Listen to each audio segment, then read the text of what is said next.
Today we tackle Route 8. Oh wow, I walk right over a hidden item right in the first few seconds of recording. Well thanks, I'll take it I guess.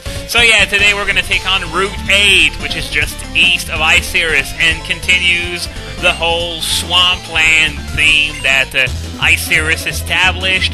But don't worry, we just went through an ice city without ice, and that's a swamp instead, but it looks completely different in winter. But I think I've already told you that. So, what I'm going to be doing today, my first priority is going to be to get Mienfoo to level 50 to evolve it into Mienshao. Now, you might be wondering why I'm not going straight to level 53 to get High Jump Kick earlier. And to be quite honest with you, it's because the ride from 50 to 53, is very, very, very long. Like, you know, if I did that, I'm not even certain that I would have had Mienfoo evolved in time for Victory Road. So what I'm going to be doing instead, I'm going to go straight for 50 and I guess stick with Jump Kick for the rest of the main game instead of having High Jump Kick as well towards the end of it. But then again, it's not really that much of a problem in my view, considering that when you miss with Jump Kick or High Jump Kick, the drawback isn't just missing. You're also going to take some damage, which usually is going to be half of your maximum HP. That is a pretty crippling flaw for these moves, despite their very high power. And Jump Kick has 95 accuracy, while High Jump Kick has 90, which means that oh great, Stun Fisk. Just what I needed to see. I'm gonna come back to this thing later, but I'm gonna get paralyzed, aren't I? Because this thing, as I remember, has Static as one of its abilities, which obviously means that if I do contact with it, and all my Mienfoo's moves are contact moves, unfortunately, I'm gonna get paralyzed sooner or later, and it's got Discharge on top of that. So, yeah, let's just pray that either I get lucky or this is a Limber Stun Fisk. But at least I didn't get paralyzed this battle, which means that I got off lightly. I was lucky. So, Sludge Bomb TM, not such a good move considering it's of the poison type, but it's still just about the best poison move out there. So, yeah, I guess if you're mono poison, you might want to use it. Usually, Pokemon that have another type will forego the poison move entirely, considering how terrible its coverage is with nothing but grass being that it's super effective on, as I said not too long ago in my move and ability improvement project. But yeah, what I was about to say before I was so rudely interrupted by that first Stun Fisk is that High Jump Kick is twice as likely to miss as Jump Kick, which means you have twice the chance of getting that massive health drop.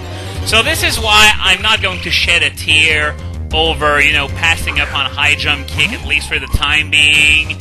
I can last until the end of the main game with Jump Kick just fine. I have done so in the past, and I'm confident that I can do this again. Now, something that I wanted to talk about before I get into the new Pokemon we can find in this area, including Stunfisk. I really think Nintendo enjoys trolling us a lot.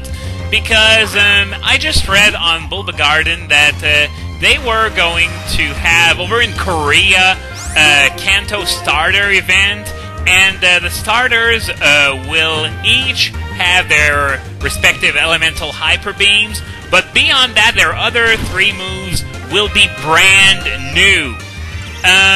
All 3 of them will be getting False Swipe. Oh my god, so thrilling! All 3 of them will be getting Block as well, which could get rather interesting. And then there's one special move for each. Squirtle will get Acrobatics. Charmander will be getting Follow Me. I think we're all going to pass on that. And the Bulbasaur is going to get Weather Ball.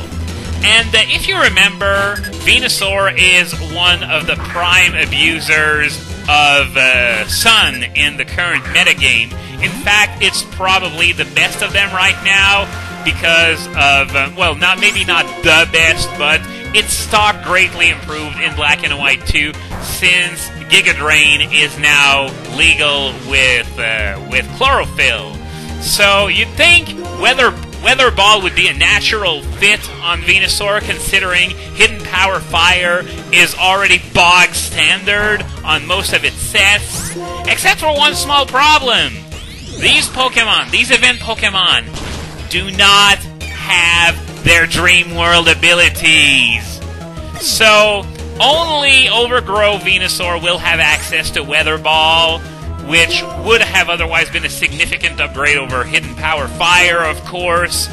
But yeah, it's just, yeah, you think that Pokemon's gonna get an amazing improvement, but then you look further into it and you say, oh right, it's only the crappy ability that gets this new move.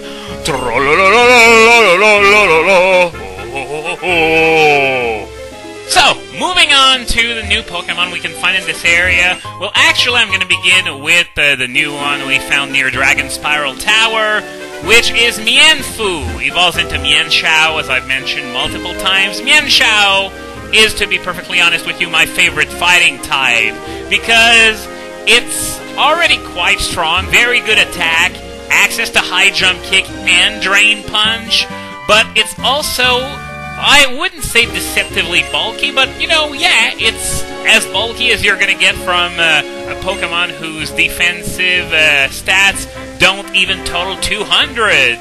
Okay, I guess I'm going to come back for that item I can't get later. I'm going to investigate later on where that item is, I guess.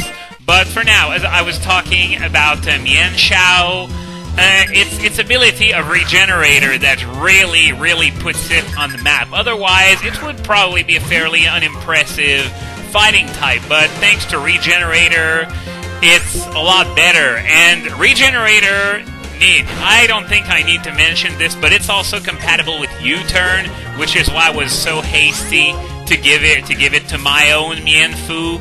And it's also compatible with the free switches you get when you defeat a Pokemon in-game. So, the moment you switch that thing out, unless the battle ends, you're going to recover 1/3 of your max HP, which is fantastic.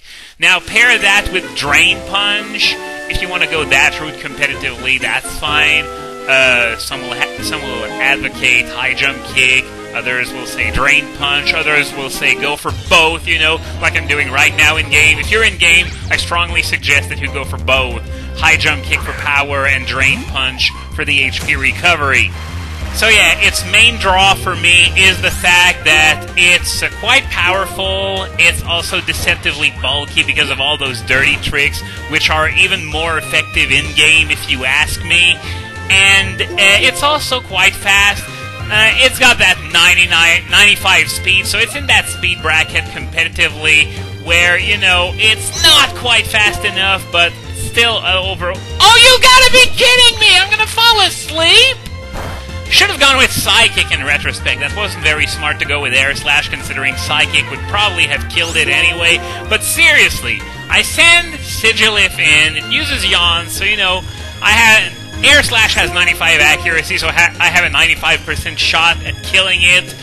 And no, of course not. It's the freaking 5% chance. So, oh, great. So now I'm going to have to wait until it wakes up and it starts to use Protect, which is absolutely wonderful because, oh, I hope I'm not going to lose half my PP and all my sanity. There we go. Die, you bastard!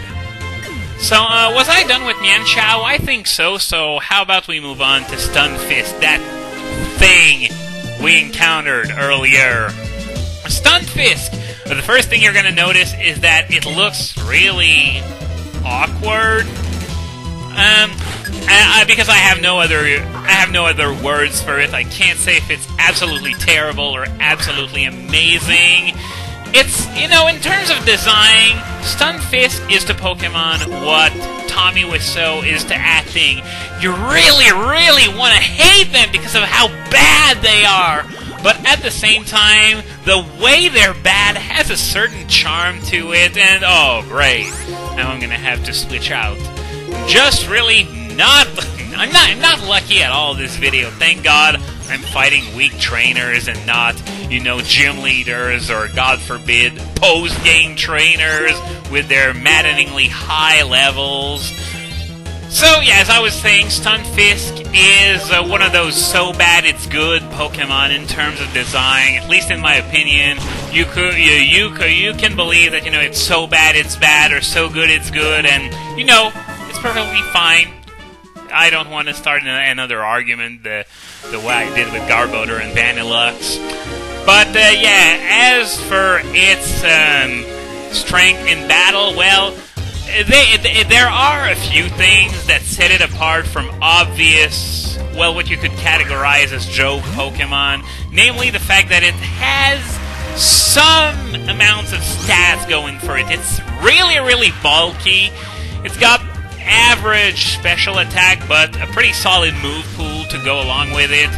Main problem is that it's so painfully slow. Oh my god, Stunfisk is so slow. It's unbelievable. And no, it's sort of a shame too, because on top of that, it's got a unique ground electric typing that nothing else has. So I think we're all a bit... Oh, that's right, we are almost done with Route 8, at least this area of Route 8, and this leads to Tubuline Bridge, which is currently blocked off by some plasma grunts. Unfortunately, we can't go through there until much later in the game, so we have two things we can do now. We can either head straight to the gym, or we can head over to the Moor of Ice-Cirrus to get some more training in. So, guess what we're going to be doing? Yeah, that's right, we're going to go to the Moor of Ice-Cirrus to make sure that Mienshao is at least closer to evolving when the time comes to fight Bryson. But, yeah, I was talking about Stunfisk's typing. I think we all enjoy, you know, unique typings that nothing else has, such as, for example, Golurk has one, Chandelure has one, and Stunfisk, it's a pretty cool idea, you know, ground electric with some kind of, you know, aquatic theme thrown in, since it's found in these swamp areas. It knows Scald and Surf, but overall, if you want to use an electric type that's immune to electric in battle, there are much better choices, such as Jolteon, Lantern, Electivire. So, unfortunately, Stunfisk qualifies as one of those Pokemon you're going to catch one for the Pokedex, but you're never going to consider ever using it again. Just watch as I am completely at a loss for choices in my monotype runs in Y2, and I end up having to use Stunfisk on either the ground or electric types. Though I wouldn't say that's gonna happen. Though I do have a knack for eating my own words at certain times. So I'm just gonna leave a little bit of rope instead of taking it all to hang myself with it. Now, the entrance that you see over there, that's the entrance to the Moor of Ice-Cirrus, which we're going to take care of next time, considering we're running a bit low on time. I also have yet to talk about Shelmet and Axelgore. That's going to have to wait until next time as well. Is there anything over there? Yep, there's an item, which is an Ultra Ball. And as I recall, you need strength in order to explore the Moor of Ice-Cirrus all the way through, so I'm going to have to go back and go get my Timber between parts. As you can see, it's the same as Route 8, except, well, it's not raining, so see you next time, where I take on the Moor of Ice-Cirrus!